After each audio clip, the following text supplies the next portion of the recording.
आप सभी को मेरा नमस्कार। मैं भुवनेश्वर ब्लेसिंग टीम से रूमा जन्नत सरे और श्यामुल शेम द्वारा लिखित किताब the Buddha's wife the path of awakening together को हिंदी में अनुवाद कर रही हूँ। तो चलिए इस पुस्तक के 20वें अध्याय के बारे में चर्चा करते हैं। प्रजापति जी और यशोधरा जी जाते हैं राजा सुदोधन से मिलने के लिए।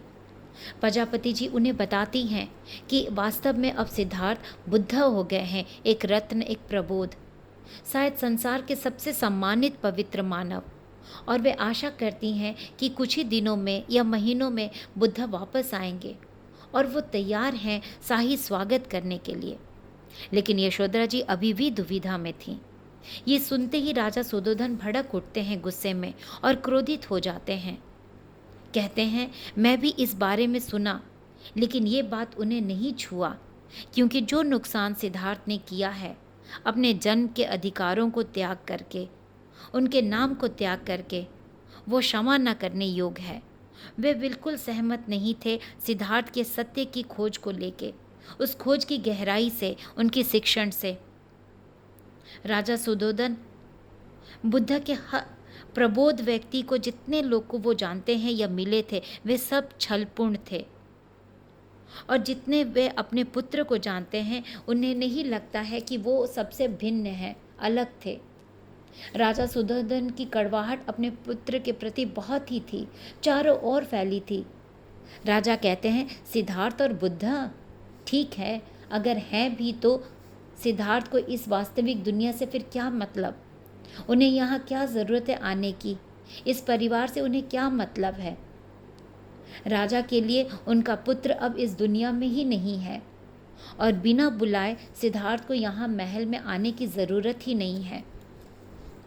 प्रजापति जी को ये पता था कि राजा सुदोधन किसी भी हाल में बुद्ध को नहीं अपनाएंगे, अनुमति नहीं देंगे आने के लिए।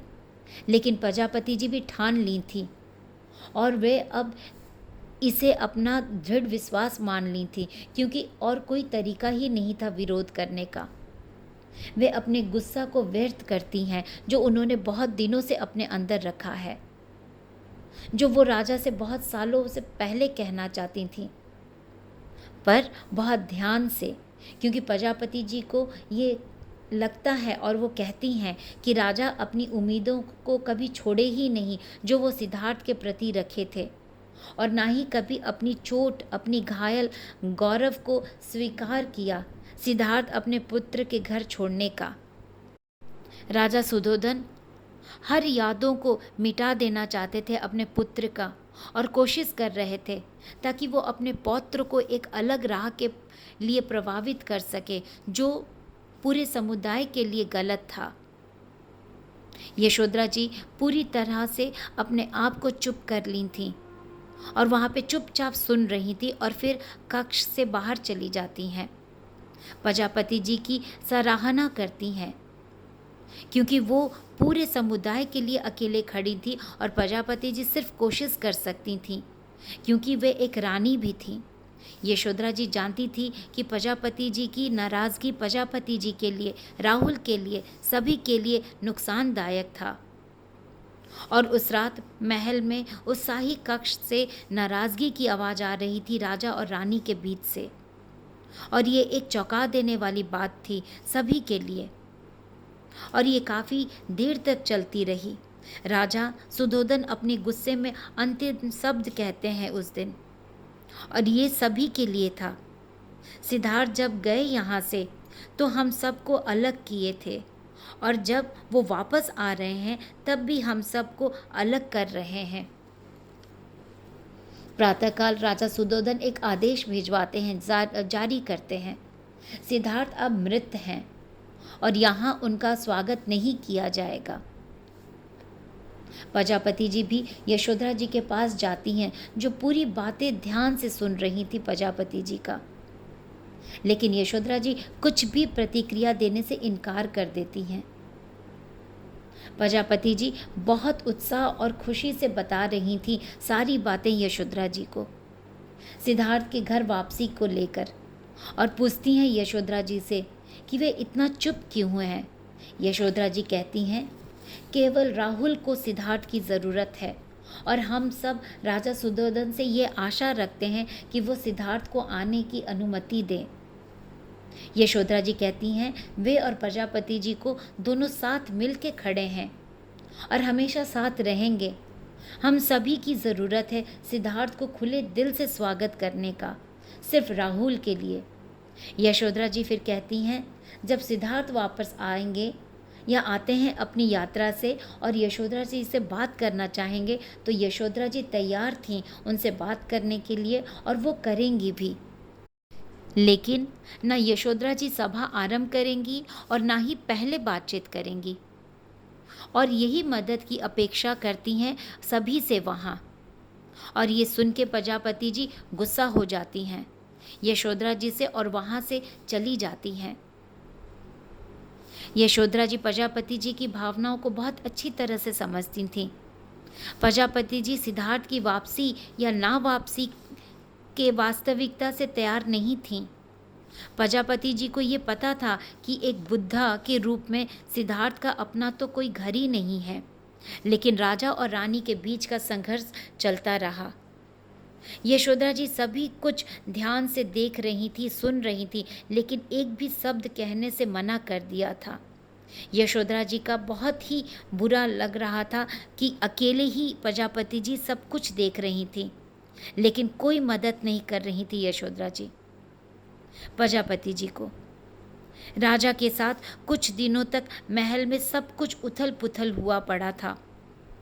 कभी गुस्से में खामोश रहना, आरोप लगाना और कभी मौन रहना। एक छोटी से छोटी घटना भी सुद्धोधन और प्रजापति जी में एक बड़ी नाराज़गी ला देती थी और गुस्सा ला देती थी। एक दीवार सी खड़ी होने लगी थी उन सब में और बातें भी एक तरफा होने लगी थी, जिससे सभी को बहुत पीड़ा होने लगी थी। यशोधरा जी इस पीड़ा को महसूस कर रही थी। महल में सारी बातें चारों ओर फैल रही थी।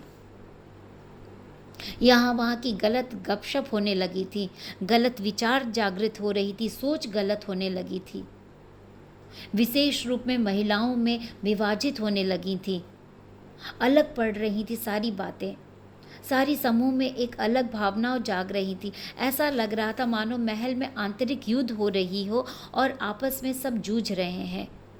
और अब ध्यान के साथ सिर्फ यशोधरा जी और कुछ महिलाएं ही बैठा करती थीं उस सभा में, उस घेरे में। उन सब की जीवन के प्रति जो सब कुछ असमंजस था, जिज्ञासा था या सामान्य जो नहीं था, वो सब कुछ एक परीक्षण की स्थिति में आ गया था। यशोधरा जी प्रजापति जी को भी कहती हैं सभा में फिर से जुड़ने के लिए, क्योंकि वे मानती थी कि ये सब कुछ, ये पथ जो है वो सब कुछ का हल बस इस सभा से ही निकलेगा। सारी महिलाओं को बोलने का मौका मिलेगा। सारी स्वीकृति या मतभेद का अंतर हमें प्राप्त होगी सिर्फ इस सभा से, क्योंकि वे सब में बहुत अच्छी सोच आ गई थी, विचार आ गई थी। प्रजापति जी कहती हैं कि वे भी चाहती हैं ऐसा जुड़ने के लिए, लेकिन वो चाह के भी नहीं जुड़ पा रही हैं। प्रजापति जी ये मानती थी कि उनके अंदर बहुत ही बेसब्री, गुस्सा और नाराज़गी भरी पड़ी है। राजा और रानी के बीच की दुनिया अब पहले से कहीं ज़्यादा बढ़ गई थी, पीड़ादायक हो गई थी, अलगाव वाली हो गई थी। महल में वे जो सद्भावना थी, प्यार था, खुशी था, वो सब एक समुदाय के अंदर, वो सब कुछ अब नहीं रहा। राजा एक आदेश देते हैं कि राहुल को महल से बहुत दूर भेज देंगे योद्धा बनाने के लिए, और वह भी सिद्धार्थ के आने से पहले, ये कहते हुए राहुल को कि वो बिल्कुल भी प्रभावित नहीं होने देंगे अपने दुखी पिता में या पिता से। राजा राहुल को बहुत जल्द ही यहाँ से हटा देंगे इस महल से, और वो तैयारी शुरू कर दिए थे। राजा सुद्धोधन वहाँ से निकालने के लिए राहुल को एक योद्धा बनाने के लिए भेजना चाहते थे।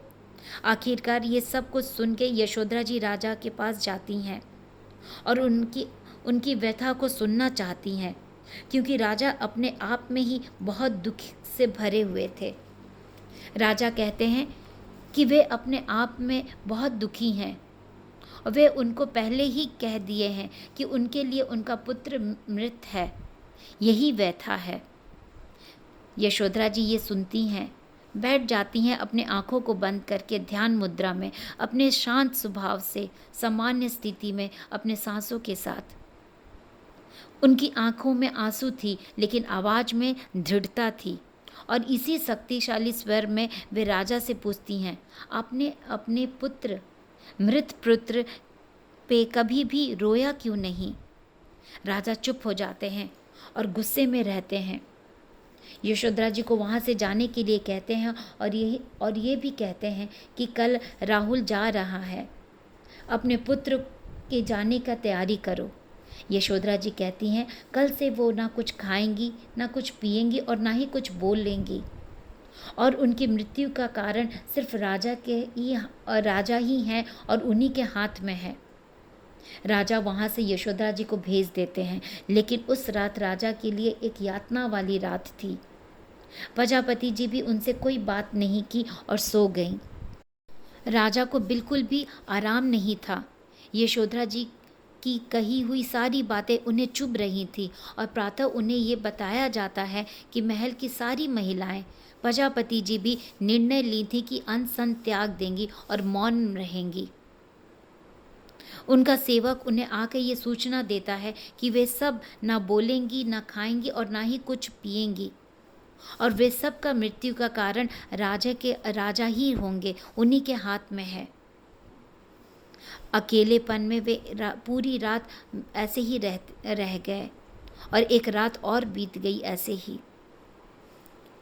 और भोर वेला में यशोधरा जी को बुलाते हैं और कहते हैं, ये सब अब उनसे नहीं सहा जाता है और सहन भी नहीं हो रहा है, अब वो क्या करें। यशोधरा जी कहती हैं, आप भी हमारे संग में जुड़ जाइए, आइए और बैठिए। राजा कहते हैं, राजा संघ में सभी महिलाओं के साथ जुड़ेंगे, बैठेंगे सभी सेविकाओं के साथ। यशोधरा जी फिर कहती हैं, वो महिलाएं जो आपका ख्याल रखती हैं, आपको मान सम्मान देती हैं और आपकी पूरी ध्यान देती हैं, आपको ध्यान से सुनती हैं तब तक जब तक आप कहते रहते हैं। राजा कहते हैं, फिर तो उसे सभा में क्या मदद उनको होगी। यशोधरा जी कहती हैं, उस सभा ने उन्हें मदद किया, प्रजापति जी को मदद किया और आपके पौत्र को मदद किया, ना जाने और कितनों को मदद हुआ है उस सभा से।